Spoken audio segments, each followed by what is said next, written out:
अस्सलाम वालेकुम students, I hope आप सब ठीक होंगे। आज हम स्टार्ट करेंगे class 11 KPK book mathematics chapter 11 exercise 11.3 question number 2। Question number 2 हमारे पास है the area of a triangle is 121.34 if alpha is equal to 32 degree 25 minute, beta is equal to 65 degree 65 minute, then find c and angle gamma. ठीक है, इस question में आपको area of triangle दिया हुआ है 121.34, एक दो एंगल दिए हुए आपको alpha and beta. Last video में क्वेश्चन नंबर 1 में मैंने आपको 3 केसेस बताए थे एरिया ऑफ ट्राइंगल के। केस 1 हम लोग तब यूज़ करते हैं जब आपके पास दो साइड्स दी होंगी, यानी स्मॉल ए स्मॉल बी या स्मॉल सी, वो साइड्स के लिए होते हैं। ठीक है, उनमें से किसी दो की वैल्यू दी होंगी और एक एंगल दिया होगा, तब आप लोग यहाँ पे केस 1 यूज़ कर सकते हैं। ठीक है, लेकिन आपको कैसे पता चलेगा इन तीनों में से आपने कौन सा यूज़ करना है, वो आपके एंगल पर डिपेंड करता है। अगर आपको एंगल गैमा दिया होगा तब आप लोग ये वाला यूज़ करेंगे। ठीक है, अगर आपको एंगल बीटा दिया होगा तब आप लोग ये वाला यूज़ करेंगे। अगर आपको एंगल अल्फा दिया होगा तब आप लोग ये वाला यूज़ करेंगे। ठीक है, या आप लोग साइड्स पे भी डिपेंड करता है कि कौन सी साइड दी हुई है। ए बी दी होगी तब ये वाला यूज़ करेंगे, बी सी दिया हुआ है तो आप लोग ये वाला यूज़ करेंगे, एंड ए सी दिया हुआ है तब आप लोग ये वाला यूज़ करेंगे। ठीक है, उसी तरह केस 2 में आप लोगों के पास एक साइड दी होगी। ठीक है, स्मॉल ए स्मॉल बी या स्मॉल सी में से आपके पास कोई एक वैल्यू दी होगी और दो एंगल्स आपको गिवन होंगे, अल्फा होगा या बीटा होगा या गैमा होगा। ठीक है, उनमें से किसी एंगल के वैल्यू दी होंगी आपको। ठीक है, उसी तरह केस 3 आप लोग तब यूज़ करेंगे जब आपके पास सिर्फ तीनों साइड्स गिवन होंगी, एंगल एक भी गिवन नहीं होगा। अब इस क्वेश्चन में इन्होंने हमें बोला है कि आपने साइड सी की वैल्यू फाइंड करनी है एंड गैमा की वैल्यू फाइंड आउट करनी है। वो हम लोग कैसे फाइंड आउट करेंगे? एरिया ऑफ ट्राइंगल भी हमें गिवन है, हमने वहाँ पे साइड सी निकालनी है, तो ऐसे में हम लोग कौन सा केस यूज़ करेंगे? यहाँ पे मैं केस 2 यूज़ करूँगी। क्यों? एरिया ऑफ ट्राइंगल की वैल्यू मुझे पता है गिवन है, यहाँ से मैं सी की वैल्यू निकाल लूँगी। ठीक है, तो मैं यहाँ पे केस 2 यूज़ करूँगी, और चूँकि हमें सी की वैल्यू फाइंड आउट करनी है, इस वजह से ये वाली आइडेंटिटी मैं यूज़ करूँगी। ये यहाँ पे मैंने लिख दिया है, लेकिन यहाँ पे हमारे पास एक और मसला भी है कि हमारे पास यहाँ पे दो अननोन वैल्यूज़ आ गई हैं, एक तो सी की आ गई है और एक गैमा की आ गई है। तो मैं यहाँ पे अब लिख रही हूँ alpha plus beta plus gamma is equals to 180 degree. Sum of 3 angles of a triangle is equals to 180 degree. इस वजह से मैंने किया है। अल्फ़ा की वैल्यू मुझे गिवन है, लेकिन ये हमारे पास डिग्री एंड मिनट में गिवन है। ठीक है, इस ट्रिक के थ्रू जो है मैं गैमा की वैल्यू निकाल लूँगी, लेकिन अल्फा की वैल्यू जो है, अल्फा एंड बीटा की वैल्यू मुझे डिग्री एंड मिनट में गिवन है। पहले हमें उसको पॉइंट्स में कन्वर्ट करना है। पॉइंट्स में अब हम लोग कैसे कैलकुलेटर से कन्वर्ट करेंगे? पहले आप लोगों ने चले जाना है कैलकुलेटर में। कैलकुलेटर में आप लोगों ने लिखना है 32, जैसे कि मैंने यहाँ पे लिख दिया है। उसके बाद आप लोगों ने यहाँ पे प्रेस करना है बी। ठीक है, बटन बी जो है ना, इस पर आपके पास आ जाएगा डिग्री। उसके बाद आपके पास क्या गिवन है? 25। आप लोगों ने फिर 25 लिखना है। ठीक है, उसके बाद अगेन आप लोगों ने उसी बटन को प्रेस करना है जहाँ से आप लोगों ने डिग्री प्रेस किया था। यहाँ पे आपको सिंबल डिग्री वाला शो हो रहा है, लेकिन कैलकुलेटर में वो ऐसा मिनट की फॉर्म में जहाँ पे डल गया है। ठीक है, अब आप लोगों ने सिंपल इज इक्वल्स टू को प्रेस करना है। इज इक्वल्स टू को प्रेस करने के बाद ये जो उनका कन्वर्जन वाला है ना बटन, इस पर आप लोगों ने प्रेस करना है, या अगेन उसी बटन पर प्रेस करेंगे तो आपके पास पॉइंट्स में आ जाएगा 32.4। इसको हम लोगों ने पॉइंट्स में कन्वर्ट कर लिया। हमारे पास क्या आया? 32.416। तकरीबन आप लोग पॉइंट्स के आगे 3 से 4 नंबर्स ज़रूर लिखा करें। ठीक है, क्योंकि चैप्टर 11 में आपके पास बहुत ज़्यादा पॉइंट्स में वैल्यू है ना, तो आपका आंसर जो है ना, बिल्कुल अगर आप लोग पॉइंट्स से आगे तकरीबन 3 या 4 डिजिट्स लिखेंगे तो आपका आंसर करीब करीब ही आएगा, क्योंकि इन क्वेश्चन पे बहुत ज़्यादा डिफरेंस आ जाता है पॉइंट्स की वजह से। ठीक है, तो पॉइंट्स के आगे तकरीबन आप लोग 4 डिजिट ज़रूर लिखा करें। ठीक है, मेरे पॉइंट्स से आगे 4 डिजिट्स लिखती है। जिस तरह मैंने इसको पॉइंट्स में कन्वर्ट किया है, वैसे ही इसको भी कन्वर्ट कर लेंगे। उसी तरह आप लोगों ने सबसे पहले प्रेस कर देना है 65। 65 को प्रेस करने के बाद आप लोगों ने यहाँ पे डिग्री वाले को बटन प्रेस करना है, यानी बी पे जो है। ठीक है, उसके बाद अगेन हमारे पास है 65 मिनट। अगेन उसी बटन को प्रेस करेंगे। ठीक है, बी वाले को। आपके पास मिनट के फॉर्म में यहाँ पे कैलकुलेटर में शो नहीं हो रहा, लेकिन सिंबल वही है, लेकिन कैलकुलेटर को समझ आ गई है कि यहाँ पे मिनट है। ठीक है, अब आप लोगों ने सिंपली इज इक्वल्स टू को प्रेस करना है। आपके पास ये यहाँ पे डिग्री मिनट एंड सेकंड की फॉर्म में आ गया आंसर। आप लोगों ने अगेन कन्वर्जन वाले बटन को या उसी बटन को अगेन प्रेस करेंगे तो आपके पास पॉइंट्स में आ जाएगा 66.0833। ठीक है, अब मैंने जो है अल्फा एंड बीटा की वैल्यू पॉइंट्स में लिख दी है। अब मैं यहाँ पे लिखूंगी अल्फा की वैल्यू 32.4166 प्लस बीटा की वैल्यू 66.0833 प्लस गैमा की वैल्यू मैं इसके थ्रू निकाल लूँगी। गैमा एज इट इज़ लिखा है is equals to 180 degree. Gamma इस तरफ लिखा है, बाकी दोनों वैल्यूज़ को दूसरी तरफ ले जाएंगे। यहाँ पे पहले से 180 है, प्लस 32 है, दूसरी तरफ जाएगा माइनस 32.4166 हो जाएगा, प्लस 66 है, दूसरी तरफ जाएगा माइनस 66.0833 हो जाएगा। ठीक है, गैमा इज इक्वल टू, इन तीनों को हम लोग सब्ट्रैक्ट करेंगे, मेरे पास आ जाएगा गैमा का आंसर। इन तीनों को सब्ट्रैक्ट करके मेरे पास क्या आता है 81.5001। ठीक है, डिग्री। ये आ गया है हमारा गैमा का आंसर। अब जहाँ जहाँ पे गैमा यूज़ हो रहा होगा वहाँ पे हम लोगों ने उसकी वैल्यू पुट करनी है। ठीक है, यहाँ पे मैंने दोबारा लिख दिया है आपके लिए। एरिया ऑफ ट्राइंगल हमें क्वेश्चन में गिवन है, एरिया ऑफ ट्राइंगल इज 121.34, आप लोगों ने पुट कर देना है 121.34 इज इक्वल टू सी की वैल्यू हमें फाइंड करनी है, एज इट इज लिखा है, ऊपर स्क्वायर भी आप लोग लगा दें। ठीक है, उसके बाद साइन अल्फा की वैल्यू हमें क्वेश्चन में गिवन थी, लेकिन आप लोगों ने पॉइंट्स वाली लिखनी है 32.4166।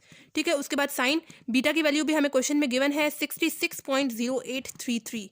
ठीक है, डिवाइडेड बाय ये वाला 2 साइन गैमा की वैल्यू अभी हम लोगों ने निकाली है 81.5001। ठीक है, 121.34 एज इट इज़ लिखा है, is equal to c square की वैल्यू फाइंड आउट करनी है, एज इट इज़ लिखा है। अब साइन 32.4116 और ये जितने भी आगे साइन वाली वैल्यूज़ हैं आप लोगों ने कैलकुलेटर से निकाल के यहाँ पे लिखनी है। यहाँ पे जितनी साइन वाली वैल्यूज़ थे मैंने यहाँ पे कैलकुलेटर से निकाल के लिख दी। अब सिंपली आप लोगों ने नेक्स्ट स्टेप में 2 को इसके साथ मल्टीप्लाई करवाना है, बाकी सारी वैल्यूज़ एज इट इज़ लिखी है। सी स्क्वायर भी, इन दोनों को आप लोग इसी स्टेप में मल्टीप्लाई करवा दें। क्यों? क्योंकि यहाँ पे देखिए ब्रैकेट है, ब्रैकेट का मतलब आपस में मल्टीप्लाई हो रहे हैं। 0.5360 मल्टीप्लाई 0.9141 मेरे पास क्या आता है 0.4899 आता है, डिवाइडेड बाय, अब 2 को आप लोगों ने मल्टीप्लाई करवाना है 0.9890 के साथ, तो मेरे पास क्या आता है 1.978। ठीक है, अब यहाँ पे देखिए ये 1.978 मल्टीप्लाई हो रहा है, दूसरी तरफ जाएगा तो क्या हो जाएगा, यहाँ पे डिवाइड हो रहा है, दूसरी तरफ जाएगा तो क्या हो जाएगा मल्टीप्लाई हो जाएगा। मैं इधर मल्टीप्लाई करवा रही हूँ 1.978। उसी तरह यहाँ पे देखिए 0.4899 सी के साथ मल्टीप्लाई हो रहा है, दूसरी तरफ जाएगा तो क्या हो जाएगा डिवाइड हो जाएगा। ठीक है, 0.4899। ठीक है, जो भी चीज़ यहाँ पे मल्टीप्लाई डिवाइड हो रही होती है दूसरी तरफ जाती है तो मल्टीप्लाई हो जाती है, और जो चीज़ मल्टीप्लाई हो रही होती है जब हम लोग उसको दूसरी तरफ लेके जाते हैं तो वो क्या हो जाती है डिवाइड हो जाती है। Is equal to c square मेरे पास एज इट इज़ लिखा है। अब 121.34 मल्टीप्लाई 1.978 मेरे पास क्या आता है, यहाँ पे ऊपर इन दोनों को मल्टीप्लाई करके मेरे पास क्या आता है 240.0105। ठीक है, divided by 0.4899 as it is लिखा है, is equal to c square. ठीक है, अब हम लोगों ने सिंपली इन दोनों को डिवाइड करना है, इन दोनों को डिवाइड करके मेरे पास क्या आता है 489.9173 is equal to c square. अब यहाँ पे देखें सी के ऊपर स्क्वायर आ रहा है, हमें तो सिंपल सी की वैल्यू चाहिए। मैं क्या करूँगी, इसका स्क्वायर ख़त्म करने के लिए taking under root on both side ले लूँगी। ठीक है, अंडर रूट मैंने दोनों तरफ ले लेना है। स्क्वायर को ख़त्म करने के लिए हम लोग अंडर रूट लेते हैं और दोनों तरफ लेते हैं, उसी तरह अंडर रूट को ख़त्म करने के लिए हम लोग स्क्वायर लेते हैं और दोनों तरफ ही लेते हैं। इस तरफ भी अंडर रूट अप्लाई करेंगे 489.9173 इज इक्वल टू, इस तरफ भी हम लोगों ने अंडर रूट अप्लाई कर देना है। अब ये वाला जो स्क्वायर है वो तो अंडर रूट से कैंसिल आउट हो जाएगा, एंड अंडर रूट 489.9173 मेरे पास क्या आता है 22.1340, एंड ये आ गया है हमारे पास साइड सी का आंसर। ठीक हो गया, सिंपल। इस क्वेश्चन में मैंने क्या किया है, यहाँ पे इन्होंने मुझे बोला हुआ था कि आप लोगों ने साइड सी की एंड एंगल गैमा की वैल्यू फाइंड आउट करनी है। मैंने यहाँ पे देखा कि मेरे पास एरिया ऑफ ट्राइंगल का ये वाला आइडेंटिटी यूज़ हो रही है, मैंने यहाँ पे लिख दी। उसके बाद मेरे पास यहाँ पे 2 चीज़ें अननोन आ रही थी, एक तो सी अननोन आ रहा था और दूसरा गैमा अननोन आ रहा था। पहले मैंने गैमा की वैल्यू निकाली, कैसे, sum of 3 angles of a triangle is equal to 180 degree के थ्रू। ठीक है, या अल्फा एंड बीटा की वैल्यू मैंने आपको बताया कैसे हम लोग कैलकुलेटर के थ्रू पॉइंट्स में कन्वर्ट करते हैं। यहाँ पे पुट की और हमारे पास गैमा की वैल्यू आ गई। गैमा की वैल्यू जहाँ जहाँ पे यूज़ हो रही थी वहाँ पे हम लोगों ने उसकी वैल्यू पुट की। ठीक है, गैमा जहाँ जहाँ पे यूज़ हो रहा था वहाँ पे उसकी वैल्यू पुट की, सबकी वैल्यूज हमें पता थी। इसके थ्रू आगे सिंपल मैथ्स करते हुए कैलकुलेटर यूज़ करते हुए हम लोगों ने सी की वैल्यू निकाल ली, और एंड पे हमारे पास आ रहा था स्क्वायर आ रहा था जो कि हमें नहीं चाहिए था। उसको ख़त्म करने के लिए मैंने दोनों तरफ ही अंडर रूट ले लिया, और अंडर रूट 489.9173 मेरे पास क्या आ गया 22.1340, एंड ये आ गया हमारे पास साइड सी का आंसर। क्वेश्चन नंबर 3 मेरे पास है, one side of a triangular garden is 30 metre if its 2 corner angles are 22 1/2 degree and 1/2 degree. Find the cost of planting the grass at the rate of ₹5 per square meter. अच्छा, इस question में इन्होंने हमें एक side दी हुई, अब कोई भी आप लोग साइड ले सकते हैं। ठीक है, क्योंकि यहाँ पे इन्होंने हमें स्पेसिफाई नहीं किया कि ए है, बी है या सी है, ठीक है, स्मॉल ए, स्मॉल बी या स्मॉल सी, ठीक है। और फिर उन्होंने हमें बोला है कि उनमें से दो कॉर्नर जो हैं वो एंगल कितना बना रहे हैं, 22 1/2। अच्छा, बचपन में हम लोग इसको पॉइंट्स में कैसे कन्वर्ट करते थे, ये इसके साथ मल्टीप्लाई होगा और उससे आगे ये प्लस होगा, ठीक है। 2 × 22 + 1 / 2, ठीक है। मतलब 2 × 22 मेरे पास क्या आता है, 44, ठीक है। 44 + 1 मेरे पास क्या आएगा, 45, एंड 45 / 2 मेरे पास क्या आ जाएगा, 22.5, ठीक है। अब मैं इसको होल के फॉर्म में नहीं लिखूंगी, जहाँ जहाँ पे यूज़ हो रहा होगा वहाँ वहाँ पे मैंने जो है ना 22.5 पुट कर देना। उसी तरह 112 1/2 इसको भी हम लोग वैसे ही कन्वर्ट करेंगे, इसको मल्टीप्लाई कराएंगे, उसके बाद आगे प्लस करवाएंगे। 2 × 112 मेरे पास क्या आता है, 224, 224 + 1 मेरे पास क्या आ जाएगा, 225 / 2 मेरे पास क्या आ जाएगा, 112.5, ठीक है। अब जहाँ जहाँ पे यूज़ हो रहा होगा वहाँ वहाँ पे हम लोगों ने होल की फॉर्म में नहीं लिखना, पॉइंट्स की फॉर्म में लिख देंगे। फिर इन्होंने हमें बोला है, वो आगे वाला काम हम लोग बाद में करेंगे, पहले हम लोगों ने इसको ऐसा डायग्राम की फॉर्म में, ऐसा फिगर की फॉर्म में पहले शो कर देना है। आपके पास इन्होंने बोला है सबसे पहले एक ट्रायंगुलर गार्डन है, आप लोगों ने एक ट्रायंगल की शेप में गार्डन बना देना है, ठीक है, ऐसे। फिर उन्होंने बोला है कि वन साइड, आप कोई भी साइड ले लें, यहाँ पे मैं लिख रही हूँ 30 मीटर नीचे, ठीक है। अब इन्होंने बोला है कि दो एंगल्स, कोई भी एंगल्स, दो कॉर्नर्स के जो है ना, वो आपके पास कितना एंगल बना रहे हैं, एक बना रहा है 22.5 और दूसरा कितना बना रहा है, 112.5, ठीक हो गया। जितना इन्होंने हमें डाटा दिया हुआ था यहाँ तक हम लोगों ने यहाँ पे शो कर दिया, ठीक है। अब थोड़ा सा आप लोग इधर ABC से इसको शो कर दें, इधर मैं लिख रही हूँ ABC, ठीक है। और हमें पता है A to B हमारे पास साइड कौन सी होती है, small C, B to C हमारे पास साइड कौन सी होती है, small A, and A to C हमारे पास साइड कौन सी होती है, स्मॉल B, ठीक हो गया।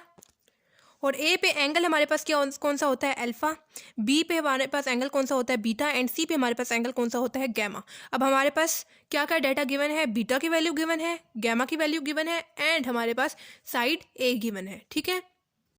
मतलब आसान अल्फाज में मैं ये कहूँ तो मेरे पास एक साइड गिवन है, दो एंगल्स गिवन है। अब यहाँ पे आप लोगों ने अगेन देखना है कि एरिया ऑफ ट्राइंगल का कौन सा फॉर्मूला आप लोग यहाँ पे यूज़ कर सकते हैं। आप लोगों ने 3 केसेस पढ़े थे, पहला वाले में 2 साइड 1 एंगल, दूसरे वाले में 1 साइड 2 एंगल्स, तीसरे वाले में 3 साइड्स आपके पास गिवन होंगी, तब आप लोग ये यूज़ कर सकते हैं, ठीक है। तो ऐसे में मेरे पास 1 साइड 2 एंगल्स यूज़ हो रहे हैं, तो मैं यहाँ पे केस 2 यूज़ करूँगी, जिसमें 1 साइड और 2 एंगल्स यूज़ हो रहे हैं। अब आप लोगों ने वही यूज़ करना है जो कि आपके पास गिवन डाटा होगा। अब डाटा में मेरे पास साइड ए गिवन है, तो आप लोगों ने यहाँ पे ए वाली आइडेंटिटी यूज़ करनी है, ये वाली, ठीक हो गया।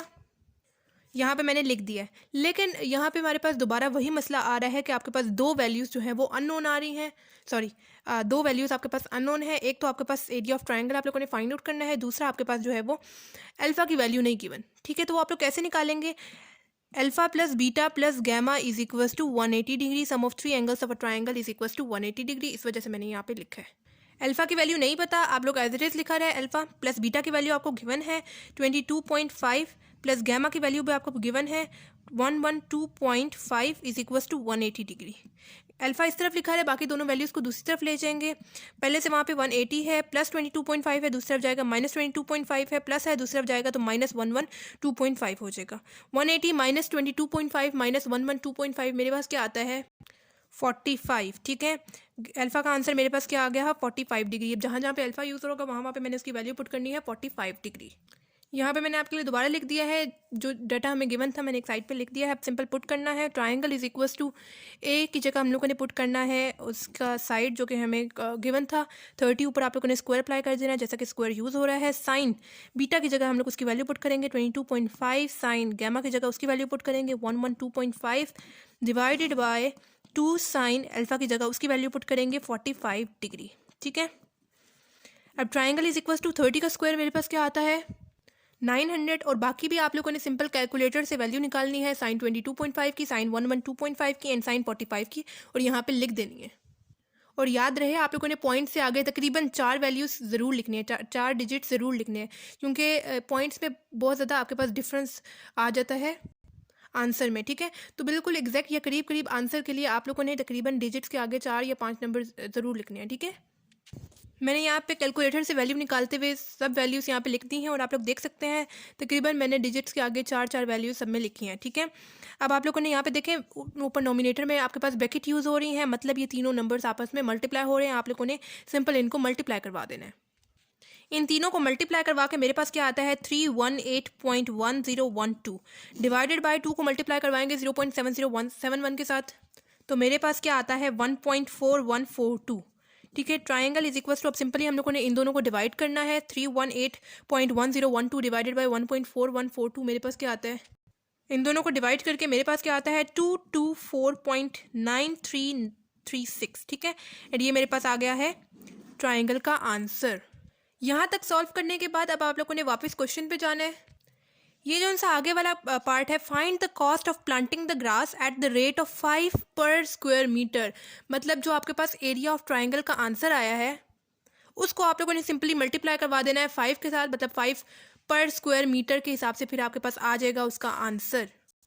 सिंपल पहले हम लोगों ने पूरा सॉल्व किया, उसके बाद हम लोगों के पास जो आ गया ट्राइंगल का आंसर, एरिया ऑफ ट्राइंगल का आंसर, उसको हम लोगों ने मल्टीप्लाई करवाना है 5 के साथ, चूँकि इन्होंने हमें क्वेश्चन में गिवन बताया हुआ है कि 5 पर स्क्वायर मीटर में आपके पास कितनी कॉस्ट लगेगी, ठीक है।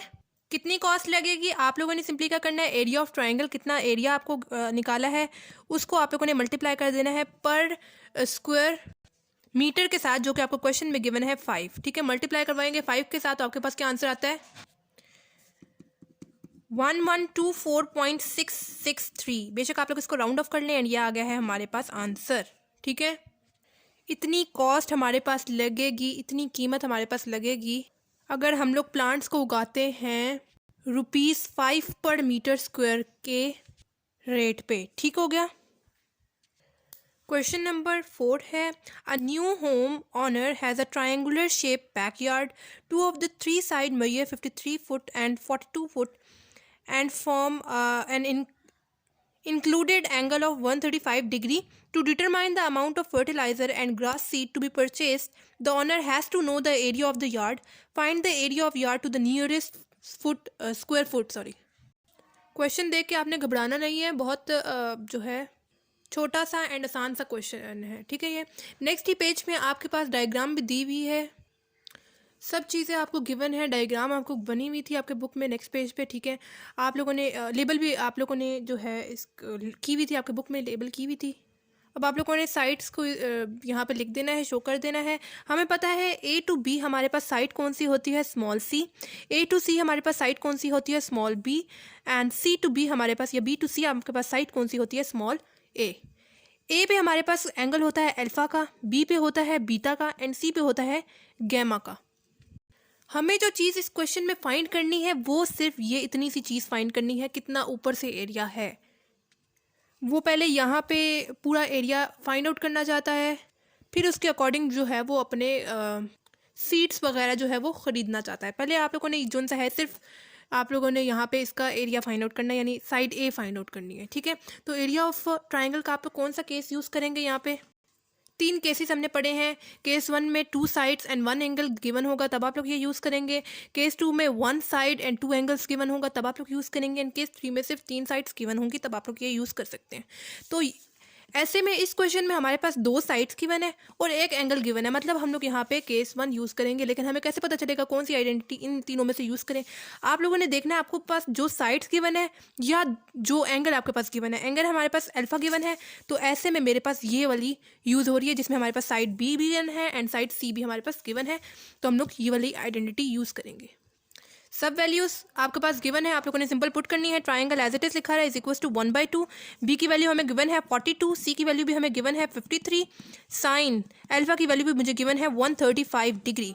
Triangle is equal to 1/2 42 multiply 53, मतलब ये आपस में ब्रैकेट लगी हुई है, मल्टीप्लाई हो रहे हैं। 42 मल्टीप्लाई 53 मेरे पास क्या आता है, इन दोनों को मल्टीप्लाई करके मेरे पास क्या आता है 2226 एंड साइन 135 मेरे पास क्या आता है 0.7071, ठीक है। पॉइंट से आगे आप लोगों ने तकरीबन 4 डिजिट ज़रूर लिखने हैं। ट्राइंगल इज इक्वल टू, अब यहाँ पे देखें अगेन ब्रैकेट यूज़ हो रही है, मल्टीप्लाई करना है। मल्टीप्लाई करके आप लोगों ने 1 के साथ मल्टीप्लाई करेंगे तो ऑब्वियस सी बात है आपके पास वही चीज़ आएगी, ठीक है। 2226 मल्टीप्लाई 0.7071 मेरे पास क्या आता है, मेरे पास आता है 1574.0196 divided by 2। Triangle is equal to, अब हम लोगों ने सिंपली 1574.0196 को डिवाइड करना है 2 के साथ। मेरे पास क्या आता है 787.0098 एंड ये आ गया है हमारे पास आंसर साइड ए का। यहाँ पे मैंने आपको समझाने के लिए साइड ए का बोला हुआ है, लेकिन हम लोग अगर क्वेश्चन को देखें तो इधर इन्होंने एरिया का ही बोला हुआ है, ठीक है। Find the area of the yard to the nearest square metre, sorry square foot. ठीक हो गया, दोबारा से समझ लेते हैं। हमें डायग्राम को बुक में बनी हुई थी, हम लोगों ने सिंपल यहाँ पे बनाई। उसके बाद हम लोगों ने थोड़ा सा इसको लेबल कर दिया साइड से। यहाँ पे हमारे पास थी साइड सी, यहाँ पे हमारे पास थी साइड बी एंड यहाँ पे ऊपर हमारे पास थी साइड ए। एंगल हमें गिवन था 135। फिर हम लोगों ने देखा, हमने तो यहाँ पे एरिया निकालना है, एरिया ऑफ ट्राइंगल, ठीक है। फिर हम लोगों ने देखा यहाँ पे एरिया ऑफ ट्राइंगल का कौन सा केस यूज़ हो सकता है। ऐसे में मेरे पास केस नंबर 1 यूज़ हो रहा था, उसमें मैंने अल्फ़ा वाला, क्योंकि मुझे एंगल अल्फ़ा का गिवन है इस वजह से मैंने अल्फ़ा वाला चूज़ किया और वहाँ पे सब वैल्यूज़ मैंने यहाँ पे पुट की और मैंने कैलकुलेटर यूज़ करते हुए मेरे पास आंसर आ गया 787.0098। ठीक हो गया। अगर आपके पास क्वेश्चन जो है वो वर्ड्स में पूछा हुआ है तो आप लोगों ने आंसर भी वर्ड्स में देना है कि जो एंड वाली लाइन आपको गिवन होती है ना, जो बेसिकली आप लोगों ने फाइंड करना होता है, जैसे इधर आप लोगों ने एरिया ऑफ यार्ड फाइंड करना था, उसी को आप लोगों ने लिख देना है the area of yard to the nearest square foot is 787.0098। ठीक है, ये आप लोगों ने सिंपल लिख देना है। फीट स्क्वायर भी एंड पे लिख दें क्योंकि ये है हमारे पास उसका यूनिट, ठीक है। यूनिट लिखना इंपॉर्टेंट होता है। जैसे आपके पास फिजिक्स में नंबर्स कट जाते हैं 0.5, तो आपके पास इधर भी नंबर कट सकते हैं, ठीक है। तो आप लोग थोड़ा सा ना यहाँ पे यूनिट वगैरह का ख्याल रखिएगा इन क्वेश्चंस में, वर्ड प्रॉब्लम क्वेश्चंस में, ठीक है। तो अगेन अगर आपको ये तीनों केसेस आते होंगे तभी आप इन वर्ड प्रॉब्लम क्वेश्चंस को सॉल्व कर सकते हैं। अगर आपको कोई प्रॉब्लम हो या कोई क्वेश्चन समझ ना आ रहा हो तो आप लोग मुझसे कमेंट बॉक्स में पूछ सकते हैं। इसके अलावा आप लोगों ने मुझे ये भी बताना है कि आपको मेरी वीडियोस कैसी लग रही हैं, क्या ये हेल्पफुल है या नहीं है, और आपने मेरे चैनल को सब्सक्राइब भी करना है ताकि मेरी सारी वीडियोज़ आपकी तरफ टाइमली पहुँच जाएँ, और अपने फ्रेंड्स वगैरह के साथ भी शेयर करें ताकि उनका भी फ़ायदा हो जाए। तो मिलते हैं नेक्स्ट वीडियो में, तब तक के लिए अल्लाह हाफिज़।